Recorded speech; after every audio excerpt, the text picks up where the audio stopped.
आपको पता है कि एम्स न्यू दिल्ली हमारे पूरे भारत का सबसे बेहतर मेडिकल कॉलेज और हॉस्पिटल माना जाता है।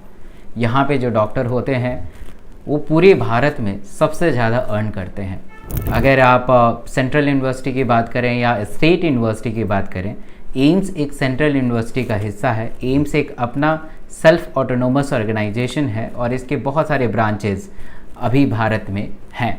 और रिसेंट अगर हम बात करें तो नए नए एम्स भी खुल रहे हैं और अभी बहुत सारे एम्स फंक्शनल भी हैं, जैसे कि एम्स भोपाल, एम्स भुवनेश्वर, एम्स पटना और भी न जाने बहुत सारे एम्स फंक्शनल है और आने वाले टाइम में एम्स और भी जुड़ने वाले हैं।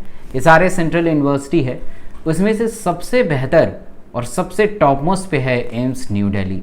यहाँ के डॉक्टर कितना अर्न करते हैं और उनके लाइफस्टाइल क्या होती है, यहाँ कौन कौन से कोर्सेज होते हैं, ये बहुत सारे मुद्दे हैं जो हम उस पर आगे बात करेंगे। बट इस वीडियो में खासकर हम बात करेंगे कि एम्स के डॉक्टर कितना कमाते हैं।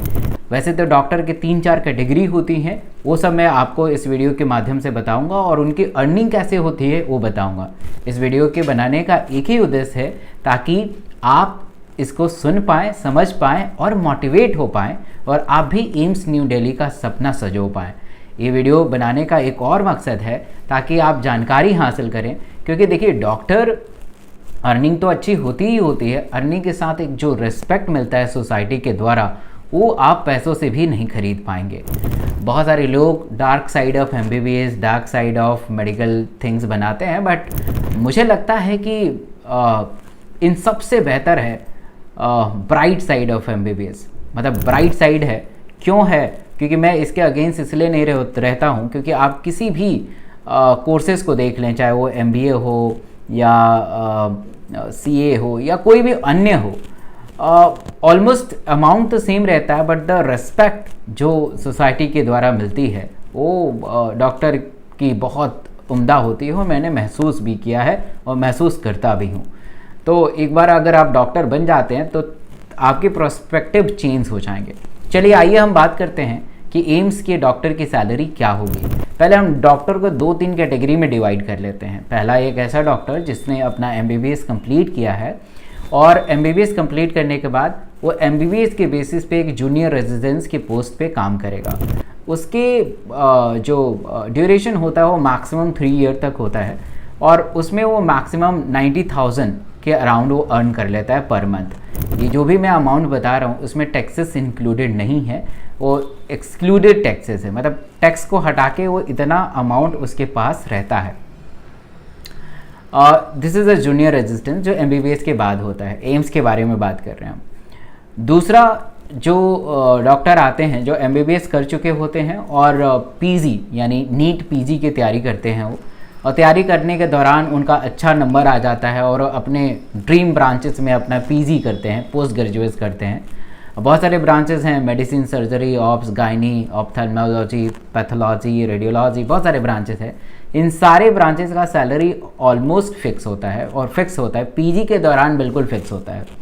तो PG भी 3 साल का होता है, यानी MBBS के बाद 3 साल आपको PG करना पड़ेगा उस पर्टिकुलर ब्रांच में और उसकी सैलरी 1,20,000, 1,10,000 थोड़ा सा वैरी करता है, ठीक है। तो इतने सैलरी उन PG वाले स्टूडेंट की होती है। फिर आते हैं हम SRSIP। अगर आप उस पर्टिकुलर ब्रांच में अपना PG कंप्लीट कर लिया है तो आप SRSIP करेंगे, सीनियर रेजिडेंट डॉक्टर बन जाएंगे। जैसे आपने MBBS किया, फिर PG मेडिसिन से किया, फिर आप मेडिसिन के SR बन जाएंगे या पैथोलॉजी के SR बन जाएंगे या रेडियोलॉजी के SR बन जाएंगे। तो SRSIP 3 साल का होता है। जो उनकी सैलरी जो होती है SRSIP की वो 1,10,000, 1,20,000 के आसपास होती है और उसका भी ड्यूरेशन करीब 3 साल का होता है। अब हम बात आते हैं प्रोफेसर की। उसके बाद एक एग्ज़ाम होता है और आप प्रोफेसर की तैयारी, मतलब प्रोफेसर के पद पे लग जाते हैं। तो प्रोफेसर के 2-3 कैटेगरी होती हैं। एक एसोसिएट प्रोफेसर होता है, एक प्रोफेसर होता है और एक डायरेक्टर प्रोफेसर होता है, फिर एक HOD होता है उस डिपार्टमेंट का। तो उनकी भी सैलरी थोड़ी वैरी करती है। जो एसोसिएट प्रोफेसर रहते हैं उनकी सैलरी अप्रॉक्स 1,35,000 से 1,45,000 के बीच में मतलब पाई जाती है। जो रिसेंट 7th बेस पे है उसके अकॉर्डिंग मैं बता रहा हूँ।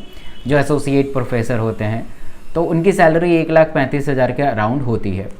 अब आते हैं प्रोफेसर, डायरेक्टर प्रोफेसर और एचओडी, जो कि एक बहुत बड़ा ओहदा होता है। It depend on the your experience और ये सारा चीज़, जिनकी सैलरी वैरी करती है। करीब 2.5 लाख से 3.5 लाख पर मंथ की सैलरी होती है। ये बहुत एक डिसेंट अमाउंट है मेडिकल करियर में कि आपकी सैलरी करीब 2.5 लाख से 3.5 लाख पर मंथ हो रही है और आप एक ऐसे पोस्ट पे हैं जिस पूरे डिपार्टमेंट को आप चला रहे हैं और ओहदा बहुत बड़ा होता है। सैलरी अगर मान लीजिए कि अगर कम लग रहा है बट ओहदा बहुत बड़ा होता है, रिस्पेक्ट बहुत बड़ा होता है। तो ये सारे एम्स की सैलरी है। ये सैलरी माइट बी 7th पे के अकॉर्डिंग थोड़ा बहुत वैरी कर सकता है, बट ये सारी सैलरी मैंने 7th पे के बेसिस पे बताई हैं और टैक्सेस को हटा के बताई हैं। तो आप समझ सकते हैं कि एम्स की इतनी बड़ी सैलरी होती है और आप इतने सैलरी में अपने परिवार को एक बेहतर चीज़ और सुख सुविधा दे सकते हैं। Thank you so much. अगर आप पहली दफ़ा इस चैनल पे आए हैं तो इस चैनल को ज़रूर सब्सक्राइब करिएगा, बेल आइकन को दबा लीजिएगा और भी बेहतर वीडियो आपको मैं देता रहूँगा। Thank you.